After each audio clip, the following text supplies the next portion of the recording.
तो बच्चों यहाँ पे हमें दे रखा है shown in the figure the platform with mass m executing SHM along the y-axis if the amplitude of oscillation is 2.5 cm the minimum time period for the mass do not get detached from the platform। तो हम पहले इस question को थोड़ा समझते हैं क्या हो रहा है। ये अपना एक्सेस हो गया, ये अपना वाई एक्सेस हो गया। अब इसके अलोंग ये हमारा प्लेटफॉर्म के साथ ऑसिलेट कर रहा है, ठीक है।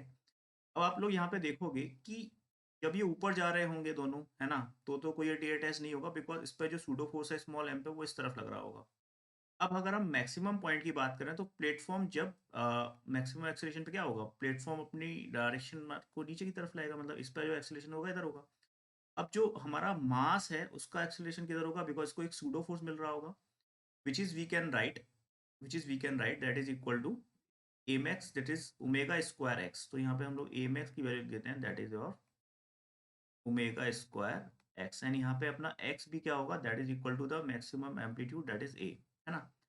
अगर इस पॉइंट पे हमारा एक्सेलरेशन g के बराबर हो जाए बिकॉज इसी पॉइंट पर प्रोबेबिलिटी है अपना लूज होने की, है ना, तो ये फिर क्या होगा, आपका हमेशा इससे डी अटैच नहीं होगा। तो इस पे हम लिख सकते हैं कि भाई जो हमारा a max है दैट इज इक्वल टू आ जाए ओमेगा स्क्वायर एक्स एंड इसको हम लिख सकते हैं ये कितना हो सकता है दैट इज जी।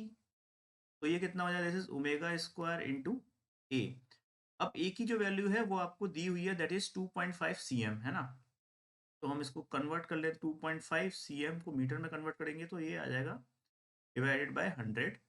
ओके, तो यहाँ से एक और अगर हम पॉइंट को हटा दें तो ये जिस तरीके से आ जाएगा, तो यहाँ पे अपनी ओमेगा स्क्वायर की वैल्यू आ गई, जी को भी इन्होंने 10 दे रखा है, दैट इज आ गई 400, राइट। तो यहाँ से ओमेगा आ गया बेटा आपका दिस इज 20 एंड ओमेगा को हम लोग 2 पाई बाई टी भी लिख सकते हैं, तो दैट इज ऑल्सो 20। तो यहाँ से जो टी मिल गया अपने को विच इज आ गया आपका टी इज इक्वल टू 2 से 2 कैंसिल हो जाएगा आपका, है ना, तो यहाँ पे 10 बचेगा दिस इज पाई/10 second. So now let us check the option. First option अपना आ रहा है 10/पाई which is incorrect, second option is पाई/10, so this is absolutely correct. Thank you very much and I hope you will understand.